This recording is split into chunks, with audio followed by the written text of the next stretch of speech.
İçinizdeki yüceliği selamlıyorum. Bugün bu video ile amacım kendi sonsuzluğunuzu hatırlamanızdır. Ve bunun için zaman kavramını anlatmak istedim. Zaman illüzyonunu. Zaman nedir? İnsan zihni zamanı A noktasıyla B noktasındaki düz bir çizgi olarak görür. Bir geçmiş ve bir de gelecek vardır. Geçmiş yaşanmış ve bitmiştir. Ve gelecek henüz yaşanmamış bir olasılıktır. İnsan geçmişi hatırladığını, geleceği ise hayal ettiğini düşünür. Oysa bu zihin için böyledir. Çünkü burası bir filmdir ve ruh filmi bu şekilde izlemeyi seçmiştir. Oysa ki zaman düz çizgisel bir şey değildir.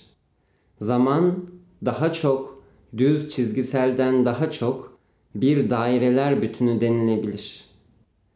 Kendini düz bir çizgide ve şu anda bulunduğun noktadan önündeki ve arkandaki noktalar arasında düz bir çizgide hayal etmek yerine kendini bir dairenin tam ortasında hayal edersen ve bu dairede baktığın yer, senin odağını verdiğin yer, şu anın olduğunu hayal edersen zamanı anlamak kolaylaşır.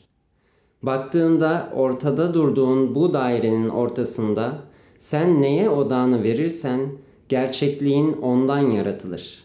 Yani hayatında yaşadığın tüm bu realite ve tüm bu gerçeklik tamamen senin odağını verdiğin bir görüntüdür sadece. Ve yine zihin kendi arkasında gördüğü, yani arkasında kalan alanı geçmiş ve önünde kalan alanında gelecek olarak algılar. Oysa ki geçmiş de gelecek de aynı şekilde sonsuz potansiyeldir. İnsan zihni geçmişi hatırladığını, geleceği de hayal ettiğini düşünür. Fakat aslında ikisi de aynı şeydir. Geçmişi hatırlamaya çalıştığında ya da gelecekte bir şey hayal ettiğinde zihninde canlanan görüntü yine holografik olacaktır. Ne geçmiş vardır ne gelecek vardır. Bu dünya bir filmdir ve her an değişen ve dönüşen görüntülerden ibarettir. Ve tüm bu görüntüler sürekli olarak senin burada tutmaya karar verdiğin düşüncelerden ve neyi merak ettiğinden yaratılır. Her şey merak doğrultusunda gelişir. Sen dersin ki ben bunu merak ediyorum, o halde senin önünde o belirir.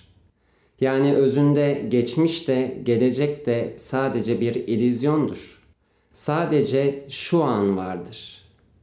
Peki geçmiş ve gelecek bir illüzyon ise ve sadece şu an var ise o zaman tek gerçek de şu an olacaktır. Oysa zihin geçmişte elde ettiği veriler doğrultusunda sana aynı gerçekliği sunmak ister. Çünkü sana sabit durumlar ve sabit olaylar yaratarak seni güvenli alanda tutmak ister. Onun işi budur, bu da gayet güzeldir. Fakat sen zihnini efendi konumuna koyarsan, yani zihninin peşine takılıp gidersen, geçmişe tutunursan ve kendini geçmişte yaşadıklarınla, geçmişte yaşadığını düşündüğün şeylerle tanımlarsan, o halde zihin senin için aynı geçmişin farklı varyasyonlarını yaratmaya başlar. Çünkü zihnin belli bir realiteye tutunduğunda aslında senin dediğin şey şudur. Ben bunu sevdim ve bunu tekrar etmek istiyorum dersin.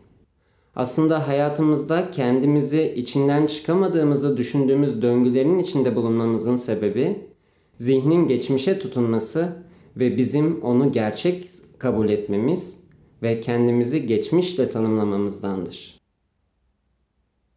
Geçmişe bakmak ve geçmişe tutunmak ve kendini geçmişte yaptıkların ve deneyimlediklerin üzerinden tanımlamak, yolda yürürken arkanda bıraktığın ayak izlerine bakıp işte bunlar benim, bu ayak izleri benim demeye benzer. Oysa ki sen o ayak izleri değilsindir. Kendi yarattığın o sonsuz yolda yürüyen sonsuzluğun kendisisindir. Ne geçmiş ne de gelecek seni tanımlar. Gelecekteki isteklerin ya da geçmişte deneyimlediğini düşündüğün şeyler değildir seni tanımlayan. Sen sonsuz özün kendisisindir Ve sadece merak ve eğlence ile kurduğun hayalden yaratılır bu hayat. Ve tüm bu gerçeklik senin şu anında tamamen zihninde odaklandığın düşüncelerden yaratılır. Zamanı anlamak için yine bu hayattaki film örneği çok uygun olacaktır. Nasıl ki biz bir filme gittiğimizde film orada tamamı mevcut ise fakat biz onu belli bir sırayla yani 0. dakikadan başlayarak filmin başlangıcı kabul ederek filmin sonuna doğru ilerliyor ve filmi böyle izliyorsak fakat filmin tamamı zaten mevcut ise aslında hayat da aynı bu şekildedir. 120 dakikalık bir film hayal ettiğinizde siz bu filmin isterseniz 30. dakikasını alıp orada olanları izleyebilir ya da filmin en sonuna varabilirsiniz. Fakat siz onu belli bir çizgide izlemek istersiniz. Bir başlangıç ve bir sonla izlemek istersiniz. Aslında hayatta da yaptığımız şey budur. Fakat hayatın bir filmden daha kompleks olmasını sağlayan şey, her an senin verdiğin kararlar doğrultusunda değişen dönüşen bir film olmasıdır.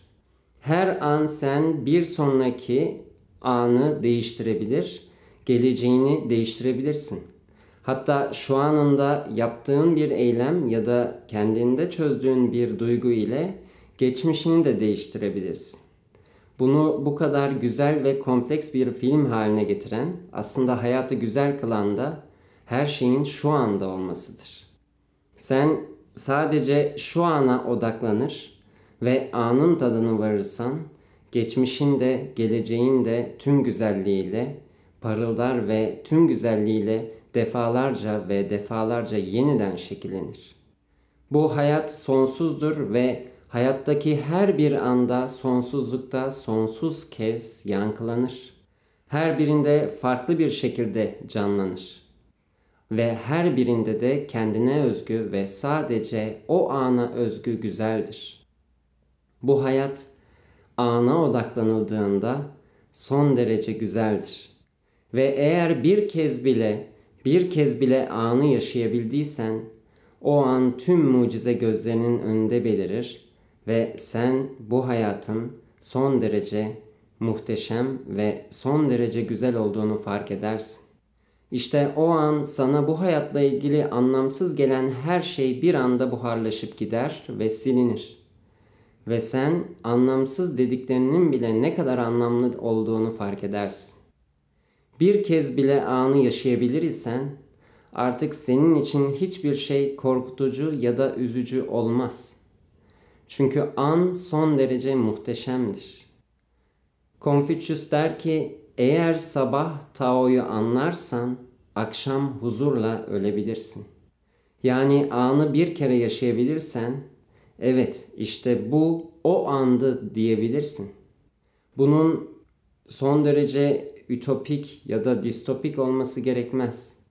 En sıradan olarak kabul ettiğin şeyler bile, yemek yemek bile, bir yerde sessizce oturmak bile, gökyüzündeki süzülen bulutları izlemek bile, gündelik yaşamında sıradan olarak gördüğün her şey bile son derece muhteşem bir filmdir ve senin tarafından yazılmıştır.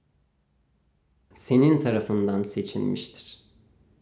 Ve onu oynamayı, onu izlemeyi sen seçmişsindir. Fakat zihin geçmişe takılır ya da gelecekten endişelenirse, zihin geçmiş ve gelecek arasında mekik dokur ise ve zihin bunlarla birlikte düşüncelerle dolar ise ve sen sürekli olarak gördüklerini geçmişte yaşadığını düşündüğün deneyimler doğrultusunda tanımlıyor isen, işte o anda sen gözünün önünde belireni kaçırmaya başlarsın. Çünkü sen anı yaşamıyor, sadece zihninin geçmişte kaydettiği şeyleri tekrar ediyor olursun. Bir yemek yiyorsan ve ben bu yemeği daha önce yedim diye tanımlıyorsan, sen o an yediğin yemeğin tadını ve o an yaşadığın o duyguları ve o an yaşadığın tüm bu atmosferin güzelliğini kaçırıyor olursun. Çünkü sen onu etiketleyip dersin ki ben bunu yaşadım.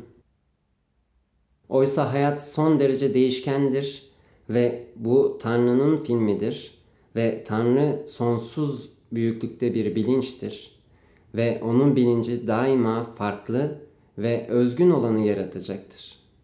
Yediğin yemeğin birebir aynı olduğunu düşünsen bile onun atomlarının bir araya gelişinden ısıya ve senin onu o an yediğin film karesine, yani yaşadığın hayatın o anına göre her şey bambaşkadır. Sen bunu geçmişte edindiğin deneyimle kıyaslayarak yaşarsan zihnindekini yaşamış olursun. Oysa her ana yeni bir an, sıfırdan başlamış ve bu hayatta sıfırdan belirmişsin gibi düşünürsen, bir an sonrası bile gelecekse senin için ve bir an öncesi bile geçmişse, yani sen sadece şu ana odaklanıyorsan, yaşadığın her an hayatının mucizesi olur. Ve bu mucize uçmak ya da supernatural, yani doğaüstü şeyler değildir. Senin bugün sıradan olarak belirttiğin her şey ve doğal gördüğün her şey son derece muhteşemdir. Tek yapman gereken sadece anı gözlemlemek ve her anın yeniden şekillendiğini ve hepsinin senin oynamayı ve izlemeyi seçtiğin bir film, tadına varacağın, eğleneceğin bir film olduğunu idrak etmektir. Bunu yaptığında tüm hayat senin mucizen olur ve bu basittir. Zaten gözlerinin önündedir. Hiçbir çaba gerektirmez. Geçmişiyle kendini tanımladığında şu anına geçmişinin sebep olduğuna dair bir yanılsama yaratabilirsin. Ve o halde de geçmişini düşünüp onu düzeltip onu düzelttiğinde de şu anını değiştirebileceğini düşünebilirsin. Oysa ki bir yere gitmen gerekmez, geçmişine gitmen gerekmez. Sadece şu ana gelmen gerekir. Geçmiş şu anı değiştiremeyebilir ama şu anın geçmişi değiştirebilir ve geleceği de değiştirebilir. Evet, insan şu an yaptığının geleceği etkileyeceğine dair ikna olmuştur. Fakat geçmişi değiştirebileceğini düşünmez. Çünkü şu anki bu gerçekliğin katılığına inanır. Yaşadığı tüm geçmişin olup bittiğine inanır. Oysaki hayat böyle değildir. İlk başta verdiğim daire örneğinde her şey senin şu an odağını verdiğin şeyden sürekli olarak yenilenir ve değişir. Şu an göle damlayan bir su damlası gibidir. Ve çevresinde oluşan halkalar geçmiş ve gelecek potansiyeller gibidir. Geçmişe gidip geçmişi değiştirmeye çalışmak, o dalgalarla su damlasını etkilemeye çalışmaya benzer. Oysa yapacağın şey damlayı değiştirmektir. Damlanın düşüşünü değiştirmektir. Yani şu anına müdahale etmektir. Çünkü müdahale edebileceğin tek şey odur. Ve bu müdahalede bir çaba değildir. Sadece kendi sessizliğinde kalıp olanı gözlemlemektir. Sen kendi sessizliğinde kaldığında ve olanı gözlemlediğinde gözünün önüne tüm hakikat serilir. Ve bunun geçmişte yaşananla bir bağlantısı var ise o kendiliğinden senin önüne serilir. Fakat bu canlandırılan bir anı gibidir. Ve bu anı sende canlandığında sen onu kolaylıkla affedip, sevip dönüştürebilirsin. Fakat zihinle geçmişe dönüp geçmişteki anıyı zihinde çevirmek, onu değiştirmek değil, aslında ona odağını vermek ve onun yaşamasını sağlamaktır. Sürekli olarak aynı geçmişi zihninde tekrar edersen, aslında kendini içinden çıkılamaz bir döngü yaratmış olursun. Değiştireceğin geçmiş ya da gelecek değildir. Sadece şu andır, o da sadece gözlemde kalarak olur. Mücadele ve müdahale ederek değil, sadece olanı görerek olur. Çünkü olan son derece güzeldir ve olan son derece olması gerektiği gibidir. Zihin çerçevesinde Bazı şeyler anlamsız ve olması istenmeyen gibi gelebilir. Oysa ruhun perspektifinde, ruhun penceresinden bakıldığında kendini olanla özdeşleştirmeden olanı bir film gibi gördüğünde olan o anın son derece güzel olduğunu görürsün. Geçmiş ve gelecek arasında düz bir çizgi olarak hayal edersen bu hayatı, kendini sürekli olarak bir hedeften diğerine koşuyor hissedebilirsin. Bu koşullandırılmış zihnin ürünüdür. Eğitim sisteminden başlayarak biz sürekli olarak bir sonraki kademeye yani bir sonraki hedefe koşar buluruz kendimizi. Oysaki hayat hedefler peşinde koşmak değildir. Hayatın tek amacı sadece var olmaktır. O da anı seyretmek ve anı yaşamaktadır. Çünkü sen bu hayata oynamaya gelmişsindir ve oynadığın şey zaten senin isteğindir. Yapacağın tek şey de tadına varmaktır ve onu gözlemleyip onu izlemektir. İnsan geçmiş ve geleceği arınmak demek, geçmişi tamamen unutmak ya da gelecekle ilgili hiçbir hayal kurmamak ya da plan yapmamak değildir. Eğer bir hayal kuruluyor ise, gelecekten endişe edilmediğinde, gelecekle ilgili bir hayal ya da plan kuruluyorsa, aslında o da şu anda gerçekleşen bir eylemdir. O da bir yaratım sürecidir. O an sen bir şeyi yaratmaya odaklanmış ve içinde beliren isteğe bir filiz vermiş olursun. Ama sen geçmişten ya da gelecekten endişe duyduğunda aslında sen yaratmıyor, sürekli olarak kendini bir döngüde tutuyor olursun. O halde senin tek yapacağın şey şu anda kalmaktır. Şu anda kaldığında ve şu anı gözlemlediğinde tüm şu an, tüm olan biten zihnine son derece berraklığıyla kaydedilir. Zihin düşünceden arınmış ise ve geçmiş gelecek kavramlarından arınmış sadece anı yaşıyorsan, zihin o durumda tüm olanı tüm berraklığıyla kaydetmeye odaklanır. Çünkü kendi içinde oynayan bir film yoktur. Önünde oynayan bir film vardır ve onun güzelliğinden büyülenir ve onu kaydetmeye başlar. Ve böyle bir zihinde de kaydedilen tüm anılar yani tüm filmler, tüm deneyimler berraklıkla ve güzelliğiyle kaydedilmiş olur. Ne zaman ki sen anı gerçekten düşünceden özgür, geçmişten ve gelecekten özgür, saf bir şekilde anı deneyimlemeye başlarsın. İşte o an ruhun senin içinden yükselir ve sen parıldamaya başlarsın. Özünün sesini duymaya başlarsın. Çünkü her şey son derece basittir ve zaten hep oradadır. Ve sen gerçekten bir anı deneyimlediysen, o an sen hakiki ben olana uyanırsın. Ve sen hakiki kendine ne zaman uyanacak olsan, zihin oynadığı oyunu sürdürmek için geçmiş ve gelecek görüntüler arasında gezmeye başlar. Bir geçmişe gider ve bir de geleceğe gider. Geçmiş ve gelecek birbirinin yansıması gibidir. Çünkü zihin bu ikisi arasında sürekli olarak gezinmek ve seni andan saptırmak ister. Çünkü onun da oynadığı oyun budur. Senin oynadığın oyun budur. Zihin kötü değildir. Sen bu oyunu, unutma ve hatırlama oyununu oynamayı seçmişsindir. Ve bu perdeyi kaldıracak ve oyunu gözler önüne serecek olan şey senin anı yaşıyor olmandır. Çünkü anı yaşadığında görürsün ki tüm bu gerçeklik senin yansımandır ve tüm bu gerçeklik senin iç dünyandan dışarıya projekte olan bir filmden ibarettir. Dışarıya yansıtılan, senin izlemeyi seçtiğin bir filmden ibarettir. Anı yaşamak bir slogan değildir.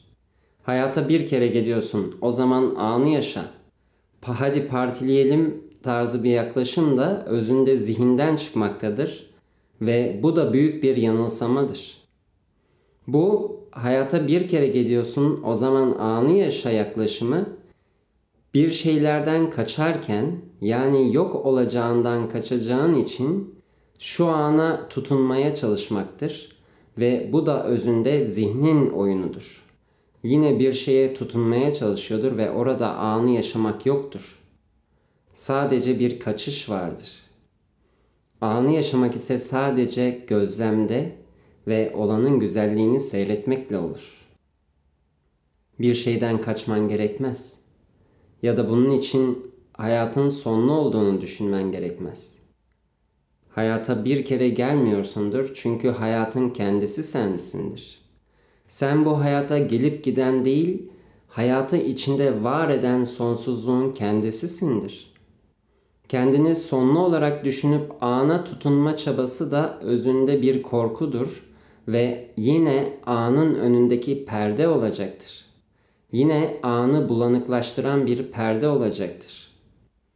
Sonsuz olduğunu bilerek fakat tüm bu sonsuzluğun içinde beliren tüm bu hayatın, tüm bu görüntülerin ve tüm bu deneyimlerin bu sonsuzlukta son derece kendine özgü güzelliğiyle yankılanan görüntüler olduğunu bilerek yaşarsan, işte o an yaşadığın hiçbir anın kaçırılmayacak olduğunu idrak edersin.